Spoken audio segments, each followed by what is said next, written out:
Pessoas como nós são chamadas de loucas. Isso acontece quando alguém é capaz de enxergar algo que mais ninguém vê e persegue essa ideia com todas as forças. A gente sonhou alto e sacrificou muito para alcançar um objetivo maior: tirar um sonho do papel e empreender. Talvez você não nos conheça pelo nome, mas as marcas que carregamos em nossos cartões de visita, essas dispensam apresentações. Agora, formamos o Instituto Êxito de Empreendedorismo, um time de grandes visionários com um novo propósito: levar o Brasil e a América Latina a outro patamar através do empreendedorismo. Estamos aqui para ser o motor de uma nova era, compartilhando conhecimentos com aqueles que têm uma boa ideia e aquele brilho no olhar. Pessoas exatamente como você. Então, quem é o louco agora? Na competitiva indústria automotiva, algumas coisas são unanimidade: o design italiano, a mecânica alemã, a eficiência japonesa, o conforto americano, a inovação coreana e a energia? Essa tinha que ser brasileira.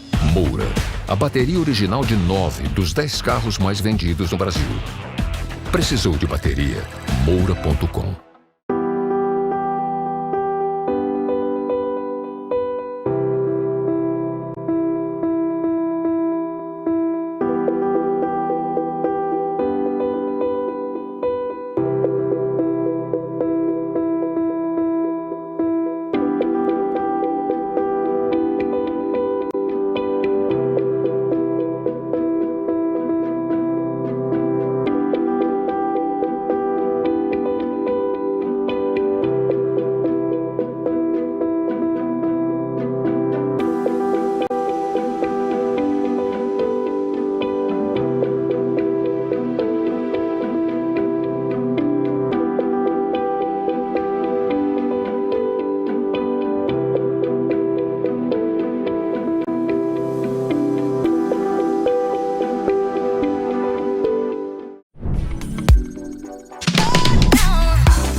O painel Educação e o Mercado de Trabalho, com a coordenadora da Câmara de Diversidade e Inclusão do Instituto Êxito de Empreendedorismo, Nayara Mota, e a presidenta do Instituto Brasileiro Trans de Educação, membra do Comitê Trans da Rede Ibero-Americana de Educação LGBTQIA+, e membra do painel de concessão de fundos do International Trans Fund, Sayonara Nogueira.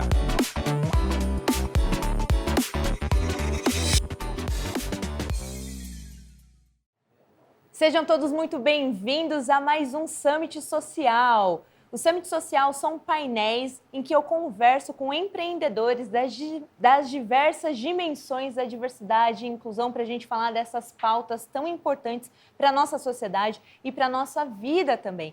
E hoje aqui comigo eu vou ter a Sayonara Nogueira. Mas antes da gente chamar ela aqui para o painel, eu quero falar para você que essa iniciativa do Summit Social é uma parceria entre a Câmara da Diversidade e Inclusão do Instituto Êxito de Empreendedorismo e também do Comitê de Responsabilidade Social do Instituto. E eu sou Nayara Mota e comigo hoje teremos a Sayonara. Sayonara, muito prazer em tê-la aqui comigo.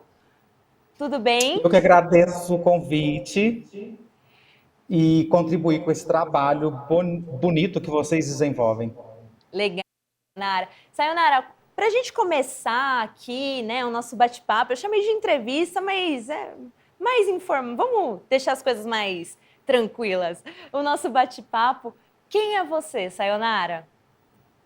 Eu me chamo Sayonara Nogueira, eu gosto muito desse sobrenome, eu acho ele muito forte. Eu tenho 47 anos, sou licenciado em Geografia pela Universidade Federal de Uberlândia e sou professora, sou travesti. E atuei durante 16 anos na educação básica, lecionando geografia com crianças e adolescentes, e agora, atualmente, eu trabalho com formação de professores no curso de pedagogia de uma universidade privada aqui do meu município. Ah, maravilha, muito prazer, Sayonara. E eu também sei que você você é coordenadora ou fundadora, você pode me dizer melhor, de um Instituto Brasileiro de Educação. Instituto Brasileiro Trans de Educação. É isso. Correto. Para abreviar, nós chamamos ele de IBTE, que é o Instituto Brasileiro Trans de Educação, e eu sou uma das cofundadoras. Na verdade, esse instituto ele vem desde 2012, mas ele tinha uma outra nomenclatura, que era a Rede Trans Eduque Brasil. Então, assim, 2007, 2008, até meados de 2009, nós éramos poucas professoras trans, poucas professoras travestis. E aí essa rede ela surge com o objetivo e com a finalidade de monitorar e mapear quem são essas professoras que estavam na sala de aula. Porque o nosso trabalho representava muito mais do que a docência, né? Nós éramos corpos que estavam dentro de um ambiente extremamente conservador, né?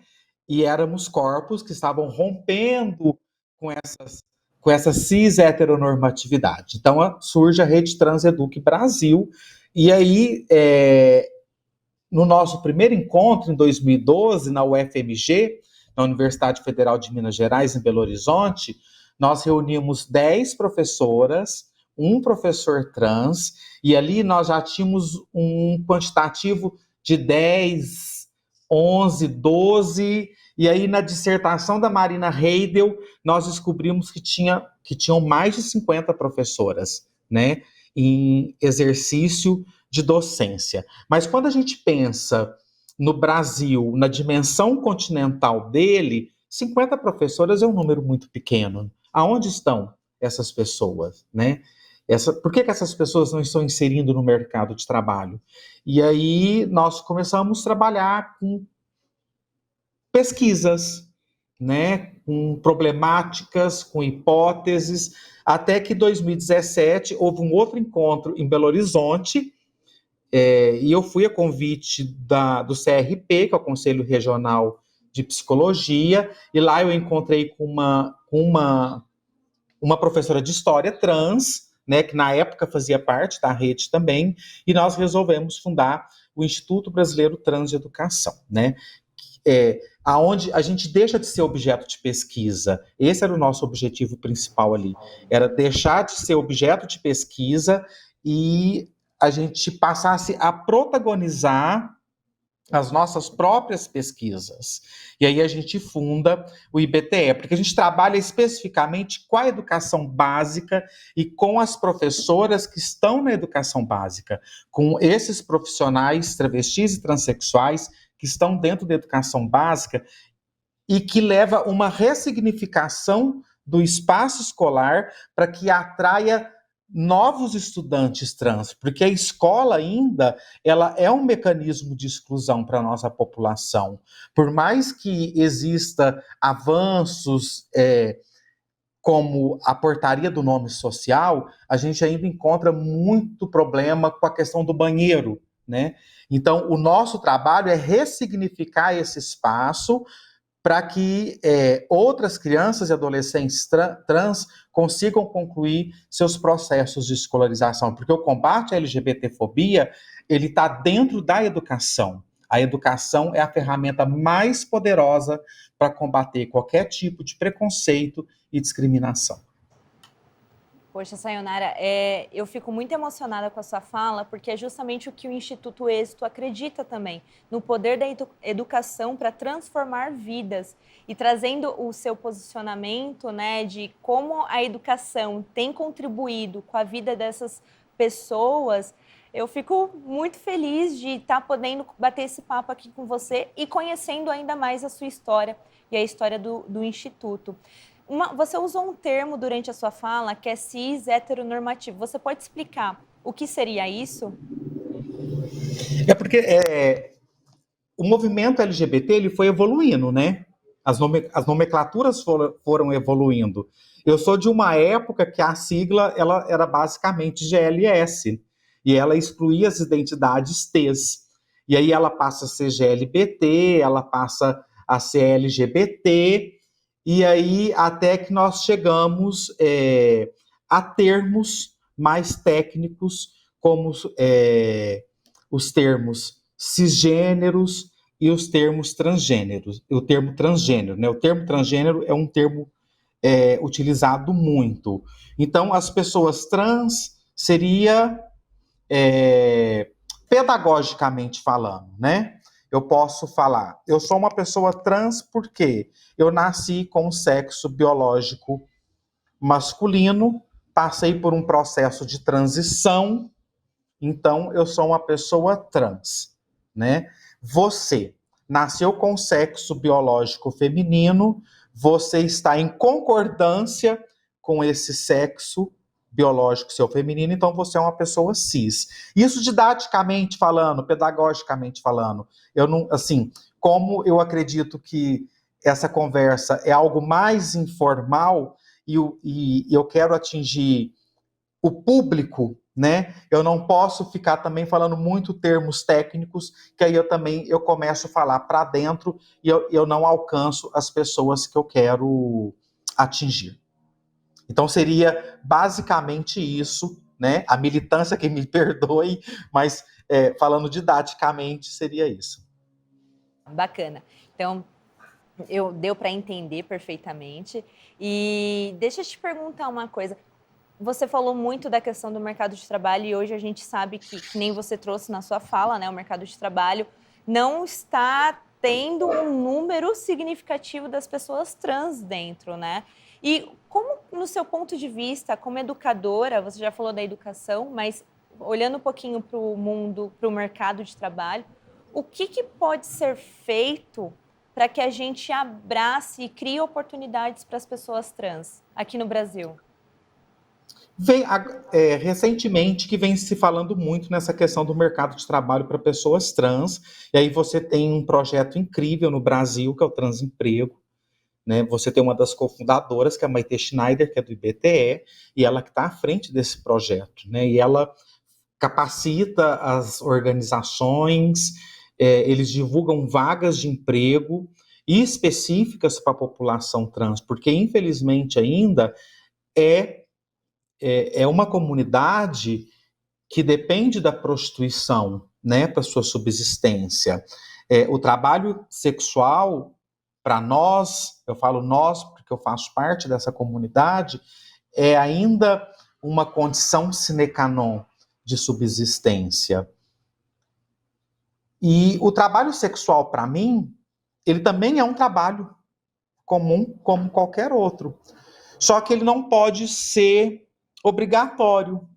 Ele não pode ser a única fonte de renda e de subsistência da nossa comunidade. Deve ter outras alternativas. Mas a sociedade, no geral, ela por muito tempo, ela marginalizou nossa comunidade. Então, você tem essas portas fechadas ainda. E para que essas pessoas se insiram no mercado de trabalho, eu tenho que voltar lá na educação, porque a maioria não conseguiu nem concluir o ensino fundamental. E aí eu tenho a EJA, que é a Educação para Jovens e Adultos, que é uma ferramenta de emancipação, é a porta de entrada para a cidadania. Você tem ações recentemente julgadas pelo STF, como processo de retificação de nome e gênero, através de um processo administrativo, e nome a questão de cidadania. Então, essas ferramentas jurídicas, elas vão abrindo as portas, mas ainda é muito escasso o mercado de trabalho. Há pouquíssimas vagas nas organizações. E as organizações, quando elas contratam pessoas trans, elas têm que passar por um processo também de capacitação dos seus gestores, principalmente os gestores de pessoas, para poder estar discutindo como que a questão do crachá, como é o uso do banheiro. Aqui no meu município, por exemplo, algumas empresas, algumas multinacionais, quando contratam pessoas trans, eles me contratam para dar essa formação. Então, uma formação que passe um dia todo, né, para especificar quais são as demandas da nossa comunidade. Então, esse trabalho de educação, de formação continuada dentro das empresas é muito importante. Mas a gente precisa de mais organizações que se sensibilizem com a nossa comunidade, porque a gente vê um retorno da nossa população para a sala de aula. Depois que o MEC publicou a portaria número 33, que autoriza o uso do nome social na educação básica, porque isso não existia, né? Agora, esses alunos, essas alunas, esses alunos podem serem chamados pelo seu nome social durante a chamada, então essas pessoas deixam de ser constrangidas e elas começam a voltar para o seu processo de escolarização através da EJA, que é a ferramenta de emancipação de cidadania. E aí, elas estão preparadas e capacitadas, aí elas vão para o mercado de trabalho. E às vezes a gente vai encontrar organizações que elas vão contratar, mas elas não vão saber lidar com essa pessoa lá dentro. Então, incluir por incluir não basta. Além de incluir, a empresa, a organização, ela tem que ter uma política de permanência desse profissional ou dessa profissional que está lá dentro vendendo sua força de trabalho. Eu vivo numa sociedade capitalista, então eu posso falar isso.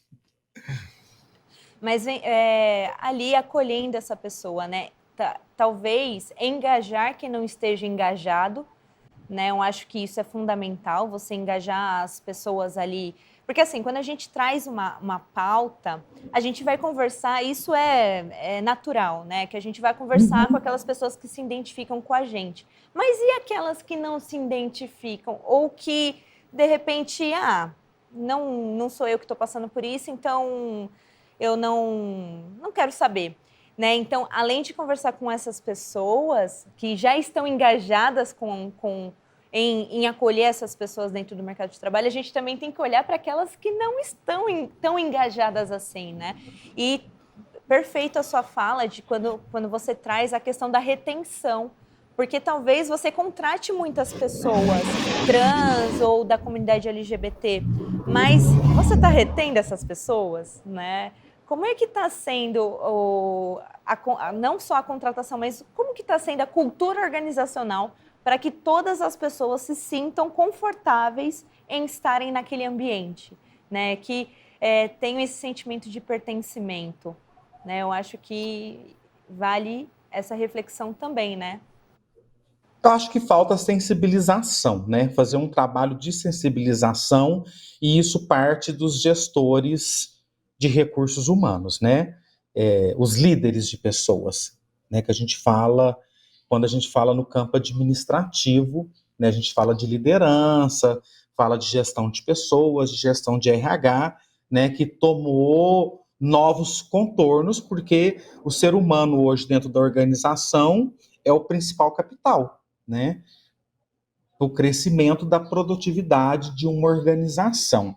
Então, a gente precisa trabalhar essa questão da sensibilização.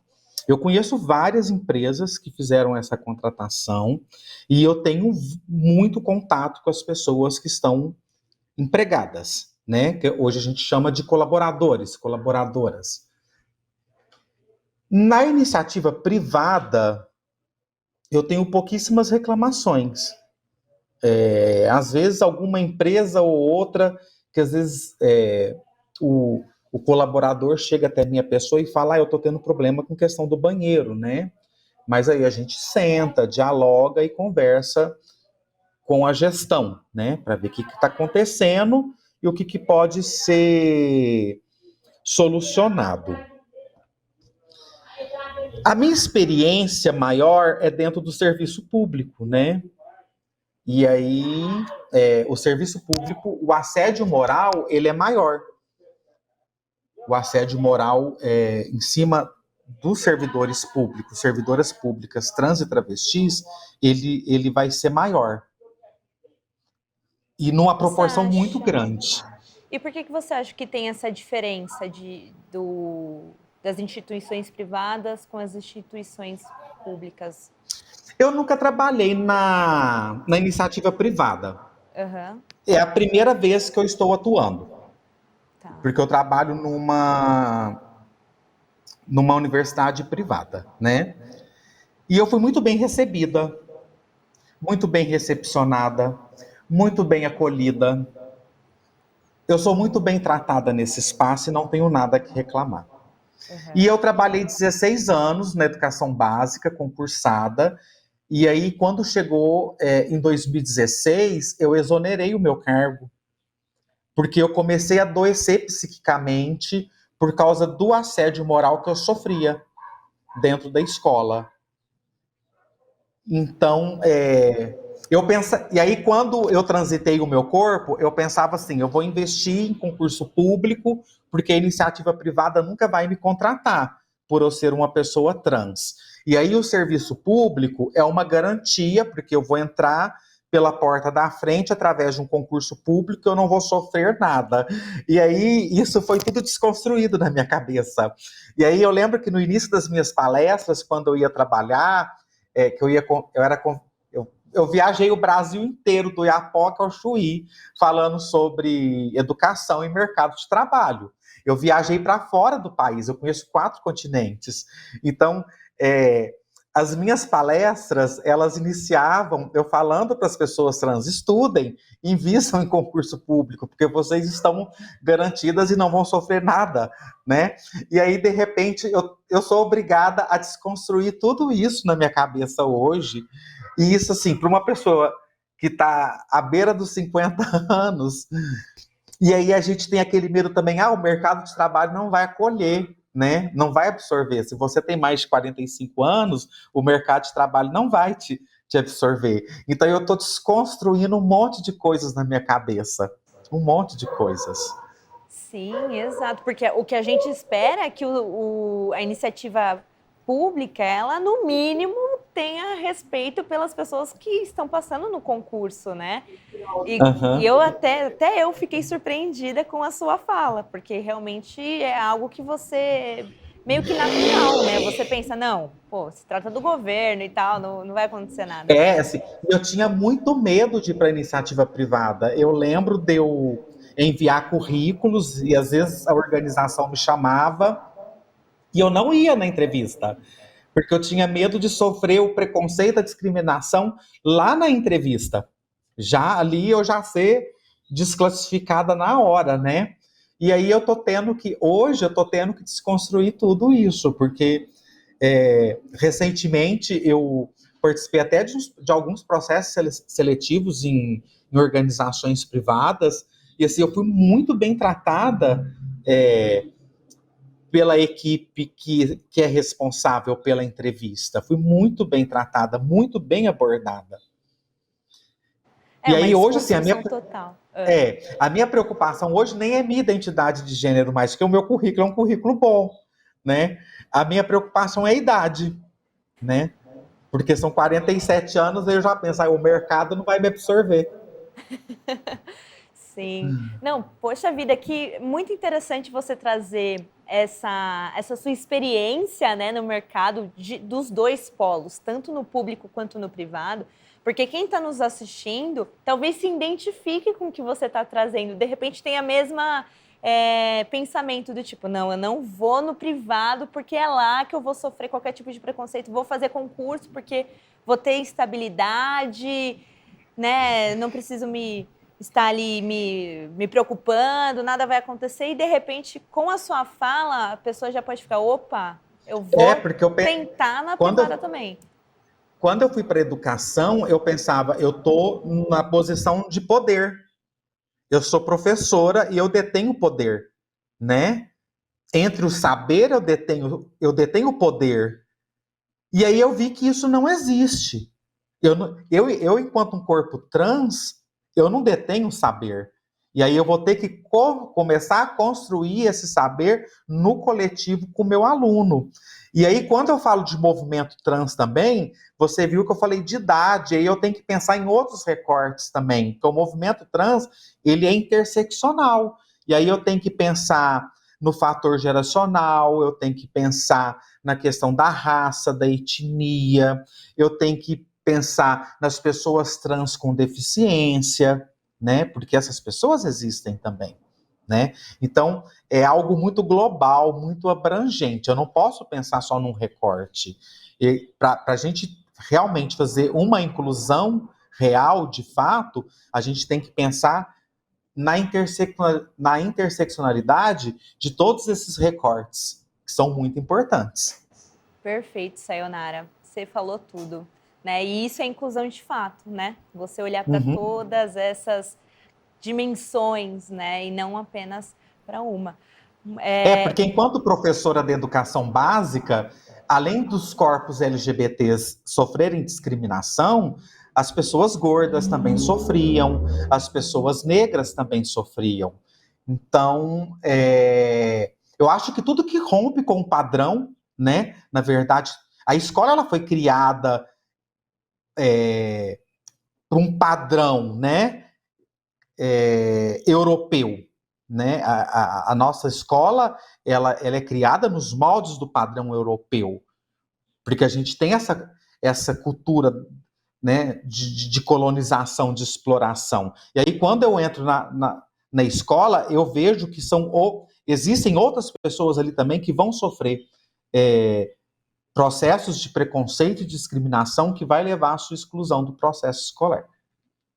Sim, e como consequência, a evasão escolar também, né? Quantos alunos já não deixaram de estudar pelo preconceito, pela discriminação, né? Quantos já deixaram de seguirem os seus sonhos por causa disso, né? O que é bem triste.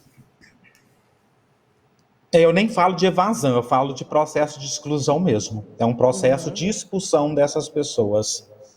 Sim, eu acho que o ambiente fica tão tóxico ali que a pessoa, se ela não sair, ela, né, tem sérios problemas psicológicos que podem até levar ao suicídio, por exemplo, né? Sim, Né? O suicídio Sayonara, ainda é um grande problema na nossa comunidade. É um grande problema? Você tem números assim, Sayonara? Qual é a quantidade da população LGBT? Não tão abrangente, mas a população trans no Brasil?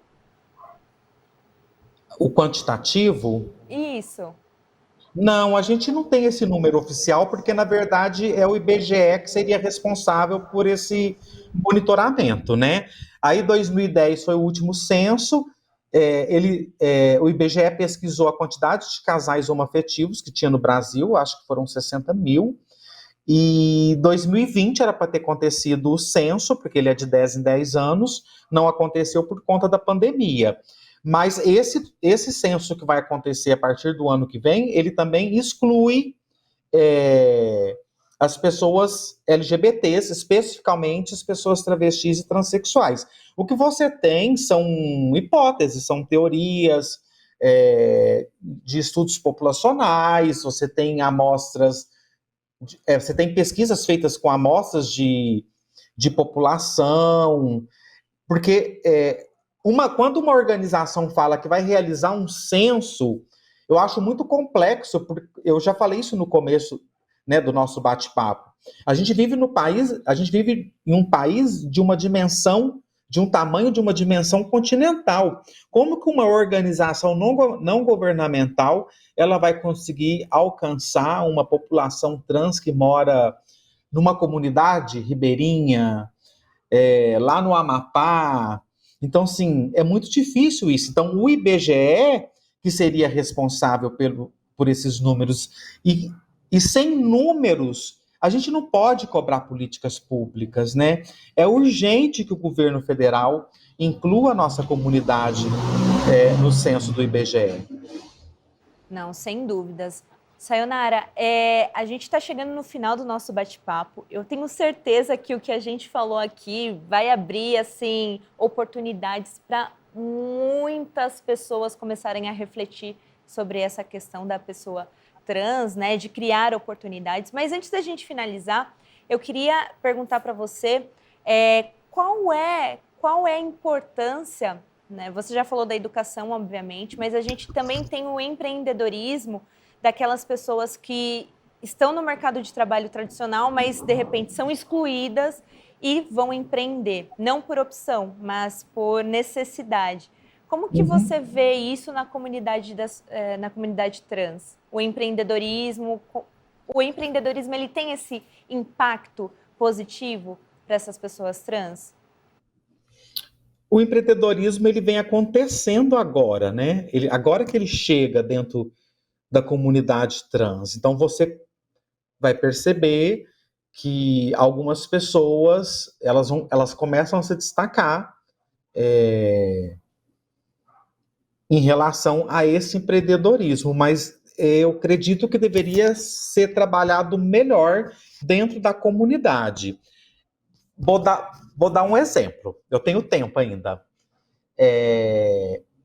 Em 2017, eu trabalhei aqui no município, eu consegui uma parceria com o governo de Minas Gerais e nós trabalhamos um curso que chamava Empregabilidade Trans. E aí, um curso para formar pessoas que trabalhassem em eventos, né? Então, essas pessoas poderiam trabalhar fixamente em empresas de eventos ou trabalhar como freelancer. Então, nós formamos uma turma de 20 estudantes LGBTs, e aí,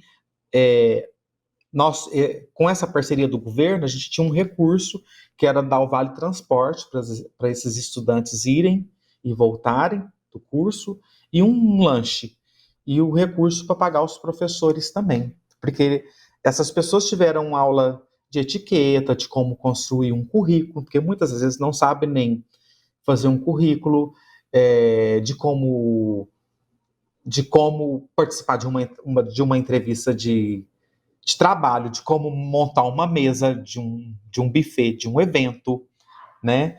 E essas pessoas, elas formaram e se tornaram promotoras e promotores de eventos. Então, eu conheço pessoas que seguiram e foram trabalhar nessa linha, né?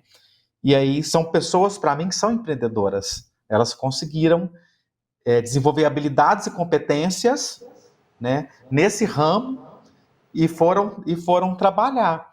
Então, faltam essas iniciativas também. Né?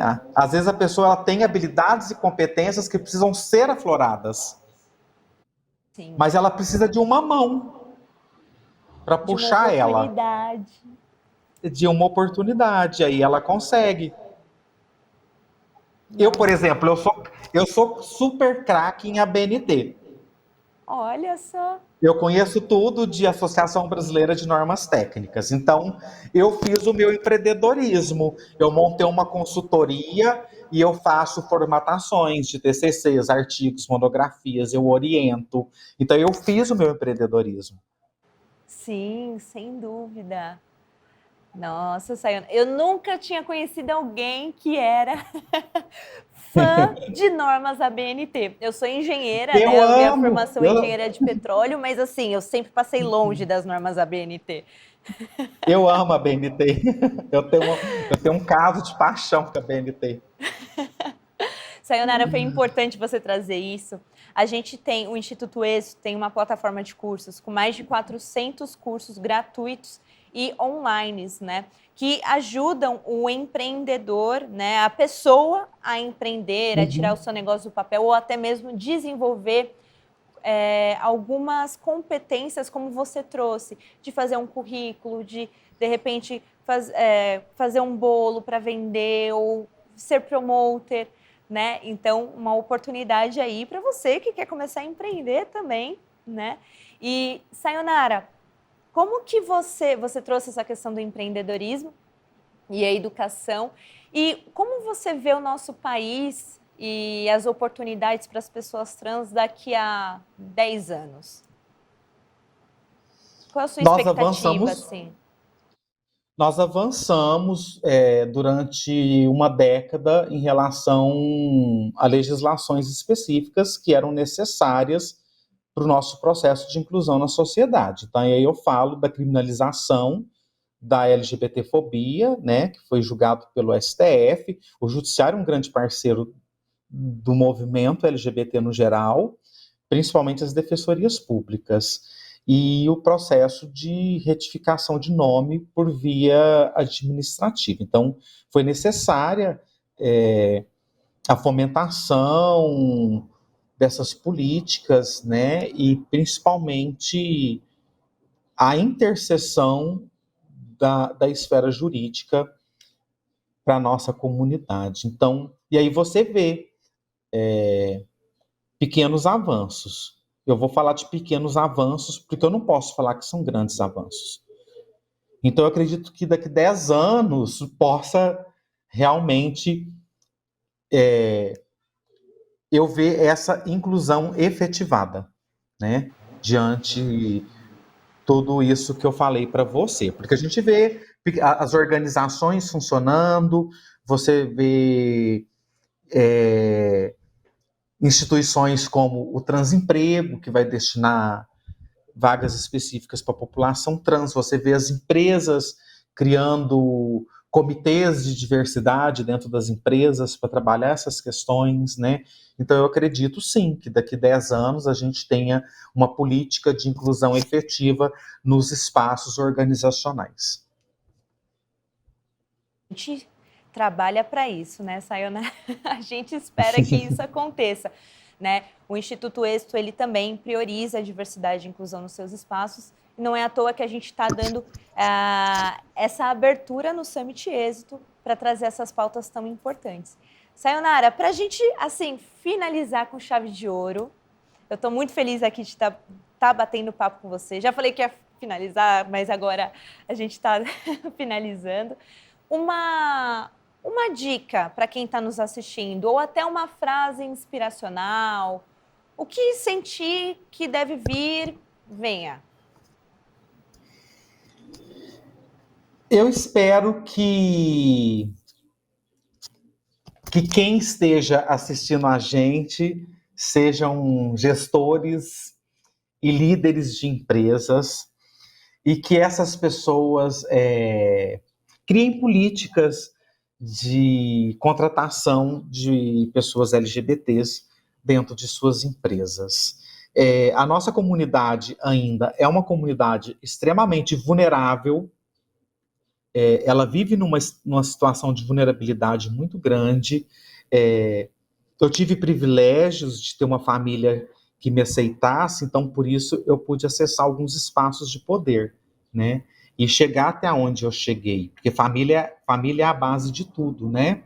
E aí, o que eu quero nessa minha participação é realmente alcançar essas pessoas que empregam, essas pessoas que contratam, e que dê oportunidade para a nossa população desenvolver o seu trabalho nos espaços organizacionais. Perfeito. E eu tenho certeza que você vai alcançar esses gestores, esses líderes, esses empresários. E conte com a gente para o que precisar. Muito obrigada, Sayonara. Tá bom? Um prazer falar com você. Eu agradeço. E a gente vai se falando. Não vou te largar mais, não. A gente vai se falando. Tá bom. Um beijo para você. E para você que está nos assistindo, tchau, obrigada. Para você que está nos assistindo, esse foi um dos painéis do Summit Social com a Sayonara Nogueira, trazendo pontos bem relevantes sobre a comunidade transexual aqui no nosso país e como gerar oportunidades e também reter essas pessoas no mercado de trabalho. E a educação é um meio que fortalece e que transforma a vida de muitas pessoas. Espero que vocês tenham gostado e continue assistindo o Summit Êxito, porque tem mais coisas muito legais e excepcionais vindo por aí. E também te vejo no próximo painel do Summit Social. Tchau!